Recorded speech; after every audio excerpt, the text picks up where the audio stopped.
Hey everybody, I'm Reed Alexander. Welcome to Headspace, our series here at Retreat Behavioral Health, where we have conversations with unique voices in the world of mental health and wellness. We're really happy to have you here, whether you're joining us on our website, YouTube channel, or on social media. Today we've got a special guest and friend of mine, Kim Krawczyk. She's a high school teacher in South Florida with a pretty remarkable story, and I got to know Kim when I was doing some research for a reporting project last year. We became fast friends, and she's given me great advice and imparted her wisdom along the way. So I want to give her a chance, in her own words, to introduce herself and tell you who she is. But of course, this is part of a series of conversations that we're having on YouTube, social media, and Facebook Live throughout the month of August about heading back to school during a really remarkable time in history, the coronavirus pandemic. We know this has presented a lot of challenges for people's mental health and well-being, particularly our adolescents and young people. So Kim, before we get into all of that, first of all, welcome to Headspace.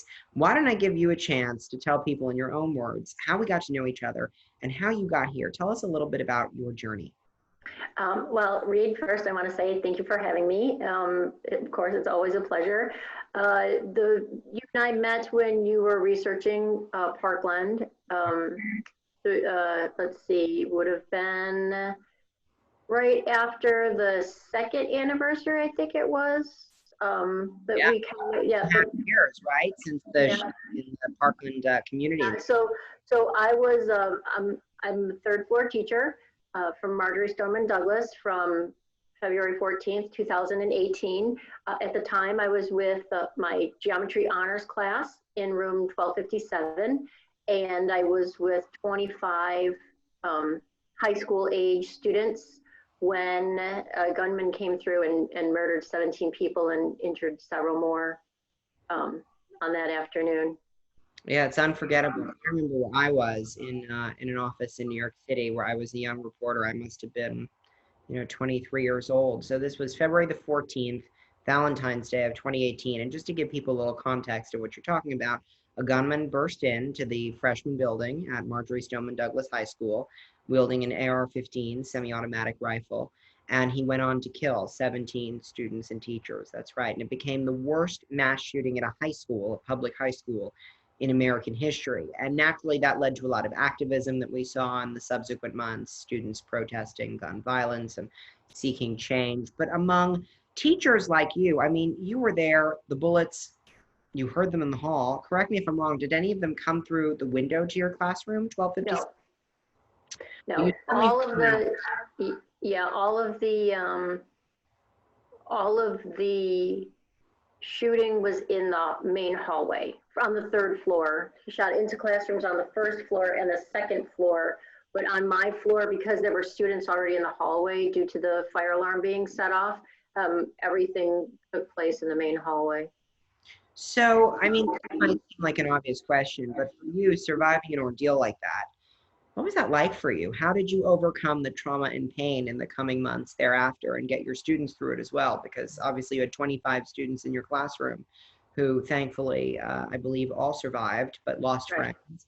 And it was just an incredibly devastating time. How did you come through all that? Really staying together, right? Some of the friendships that I made with some of the teachers, the camaraderie, definitely the connections that I have with the kids.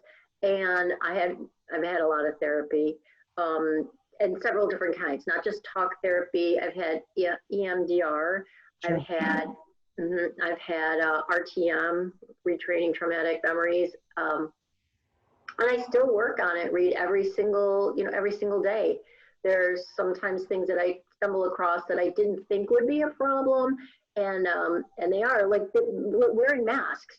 I'll be quite frank with you, the last time that people were wearing a mask and yelling, they were evacuating me out of a building where there had just been, several minutes of gunfire.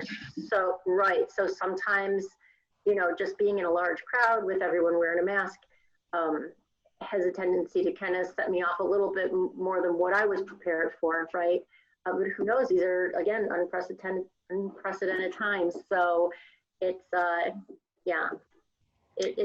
you have stayed as a teacher in spite of all that. I mean, while a lot of people have left the profession because of the pandemic, and there's been research about that, and some people left Douglas because of the shooting, You decided to stay. And what I think is so powerful and moving about your story, Kim, is how you've emerged as a real source of mental health support. And just as a teacher, you know, you have so much influence over the development of these young high schoolers' minds. And I've gotten to know some of your 1257 students. They love you, you know. So, I mean, you're obviously not trained as a clinician. You have a master's degree in something very different. You're an educator and you teach Right. math. But how have you tried to provide ongoing support and strength to those students and found it within yourself, whether it be through reading books or consulting other resources or just sort of meditating on their unique needs? How have you found it to be possible to continue to provide them that support? Like, what are the things that you've done and what has the reaction on their part been?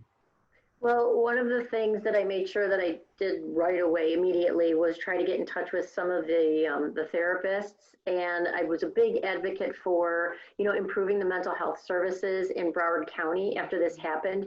You know, it wasn't just a matter of telling them that it was okay or that these things happen. I don't want them to feel that way, and that's part of the reason that I've been staying with them on campus. You know, I'm not necessarily their teacher per se at this point, but you know, the death of a child should be the most appalling, abnormal thing that any human has to face, right? These are our children. And so it's extremely important to me that these kids know that it's okay to not be okay with what happened. It is absolutely acceptable to get the help that you need in the way and the time that you need it. It is, you should never be embarrassed about, you know, having difficulty with some of those memories that you see, or reaching out to each other and just building, you know, we have a group chat and we network with each other all the time. We've stayed in touch even through this pandemic. We've made sure that we keep connected, you know, whether it's helping each other with homework, or I had a bad day, you know, anybody out there want to chat for a bit, or and sometimes even small victories, you know, like, hey, I, you know, got a 5 on my AP test, or something cute like that. But I think it's those connections. Because here's the thing with the last 4 years, Reed, this really concerns me a lot. You know, they're 14 years old. They go through a mass shooting. They try to get themselves back together, and the school is basically limping along their sophomore year. Their junior year of high school is ended early by a pandemic, and now their senior year is going to be either, you know, on half online or possibly non-existent, right? And so I don't want these kids getting it in their head that nothing good ever happens, because my biggest fear is, and we've had this happen at Douglas already, they're going to make a permanent decision based on a temporary situation. And again, you know, losing one of those kids would be the most devastating thing that could ever happen. Yeah. It's unimaginable.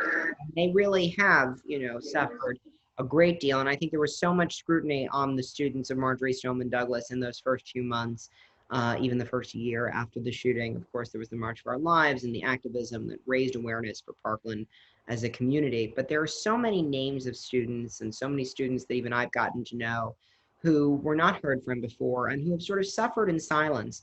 So I guess, you know, to relate this story, your unbelievable story, you survived this shooting, you went on to provide hope for those students. I know you even have a regular student group called 1257 where you meet them and you see them, which I imagine has migrated virtually. I spoke to that student group earlier on this spring during the first few months of the pandemic, and it was a real privilege for me.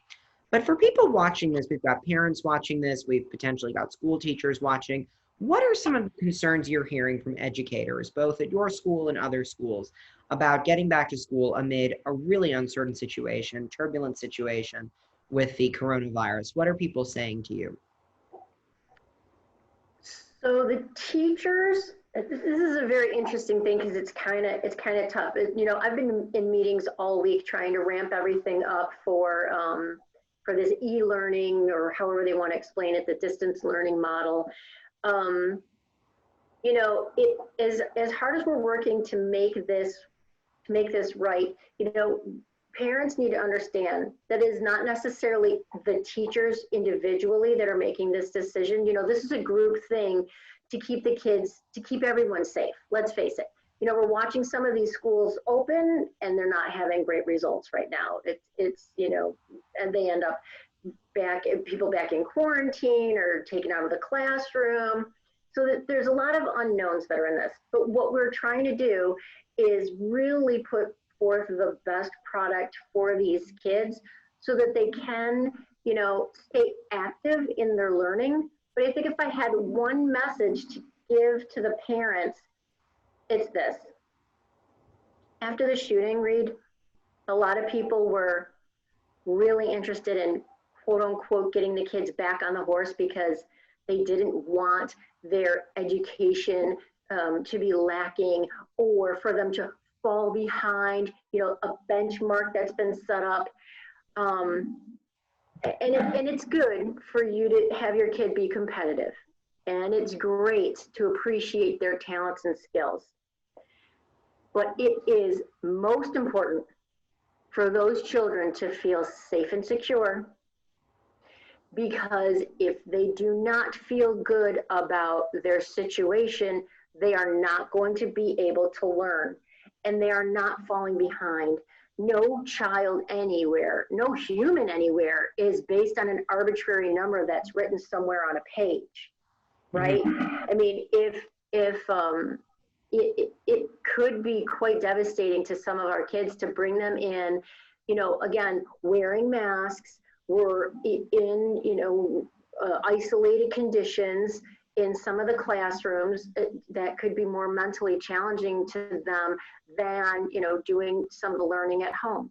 I sympathize with, you know, plenty of the people that are out there that are struggling with the fact that, you know, they have a job and their, you know, their kids are going to be online learning and it's going to be a big deal. I just think that you have to keep it in perspective, right?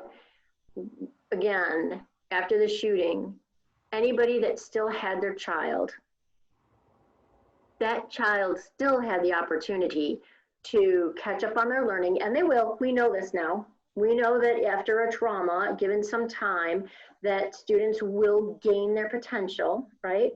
Mm-hmm. We have to kind of return to basics. You know, what are the things that we appreciated in our childhood? You know, read a book, ride a bike, all of the things that they, you know, they tell you on television to kind of do. You're never going to get this time back with your kid, right? Take advantage of it. Do all of the things that you made a wish list for, you know, so long ago, and don't worry about the numbers game. Everybody has the opportunity to be the best person they were born to be, as long as they're still here, right? Mm-hmm. That's going to be, I think, yeah.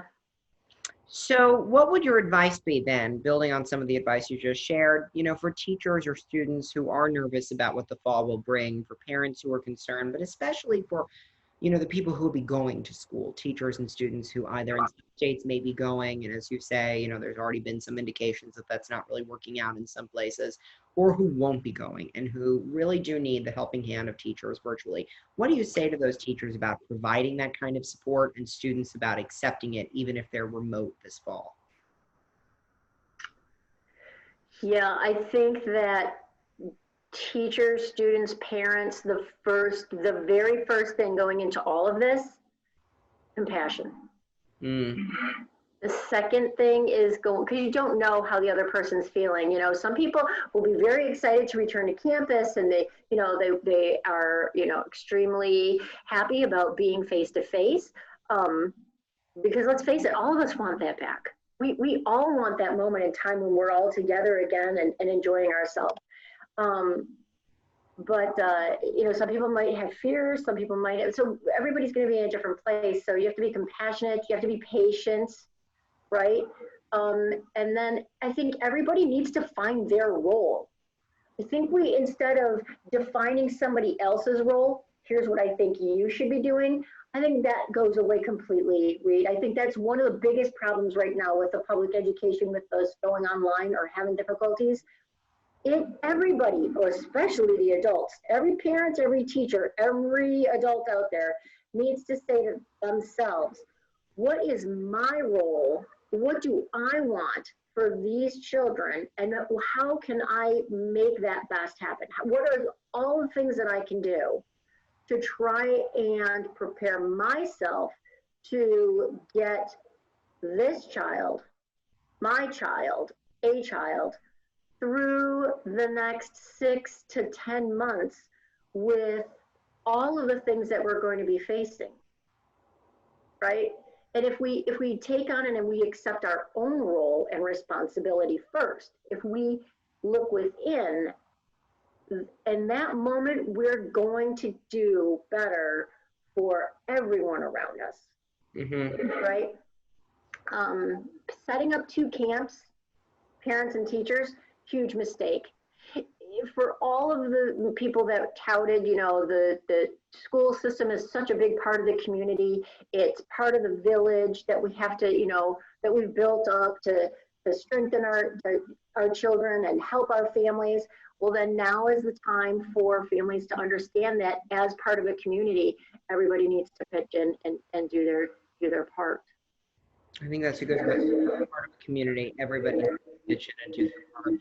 And I guess just on a last note, you know, to connect lessons you learned as a survivor of one of the worst but most infamous school shootings with someone who is now, like millions of other people, trying to find resilience during the pandemic. How do you draw on the strength you learned from your story and your past to apply those lessons now? Are there any sort of mutually intelligible areas of overlap? Oh, there's plenty. One of the things that the kids and I kind of joke about, or like we have a little mantra that's just keep going, right? That we, you know, we have bracelets and letters and stuff that it's just something that we use, because you can get into some dark times, sure, right? Some really dark times. Here's what I've learned works really well. You need to find your tribe, whatever that may mean to you, but you need to find that collection of people who will not just be supportive of you, but will be honest with you about some of the things that are going on so that you can really talk to them. You got to have that one person that you can call at 2 o'clock in the morning, right? And tell them that you're just not doing okay. You have to make sure that you're doing something that brings you back to your center. Like one of my things, you know, the old adage, you can't pour from an empty pitcher. So you have to kind of make sure that you're taking time to make sure you're okay. And it's interesting because you know, a lot of people are like, well, you spend so much time with the kids. How do how can you keep going when you do things for yourself? And that actually is for me, right? Just feeding off their energy and their, you know, all of that teenage, right, craziness and the things that all their victories and things that are going on. That helps me kind of recharge so that I can go back to some of my friends and you know, when they're having some dark times or they feel like they can't do it. Because let's face it, you know, a lot of things changed. A lot of people's jobs, you know, changed and look very different. But everything about teaching changed overnight. Everything. Except for material, how we do it, where we do it, how we get in contact with our kids, how we stay in contact with our parents, all of that went away. In one single, it was a press release. It was in our particular case, you know, our superintendent comes on television and says, as of Friday, it was 5:30 in the afternoon. I even know the time that they made the announcement. As of, you know, Friday, March 13th, we are off campus and everything has to change. Every teacher in the district took their spring break to try and make sure that they were ready and up and running when we got back from break. Every aspect of teaching and every aspect of learning, right? Just it changed instantly for a lot of people. So that's where the compassion comes in. We'll get through it. We will, but we're going to have to get through it together, you know? Well, Kim, you know, I just want to thank you because that is a hopeful note for people that we will get through it. And it's hopeful to see that teachers like you who have been through some unimaginably difficult challenges and challenges that are just so incredibly unfair are still helping us to now endure these new challenges and go through these other kinds of dark times, very different times. But I think that there is reason to hope that there will be light at the end of the tunnel. And even if the next few months or even the next school year are difficult for our students and our parents and our teachers, knowing that there's faculty like you brings me a great deal of comfort. So Kim, thanks for taking the time to talk to us. It was a real pleasure to have you here on Headspace. Thank you so much, Reed. And to all of our viewers, stick with us throughout the month of August. We're going to host a live Facebook panel discussion where, Kim, you'll be joining us again, right? We're going to bring you back That's right. Yeah. for another discussion. This one will be live on August the 20th. And we want to thank you for your time and thank our viewers on social media, on our website, and on YouTube. You can continue to follow our videos and subscribe to our channel for more content like this so that we can all find mental health solutions that work for all of us. Thanks for watching. I'm Reed Alexander for Retreat Behavioral Health. All the best. Thanks for joining us.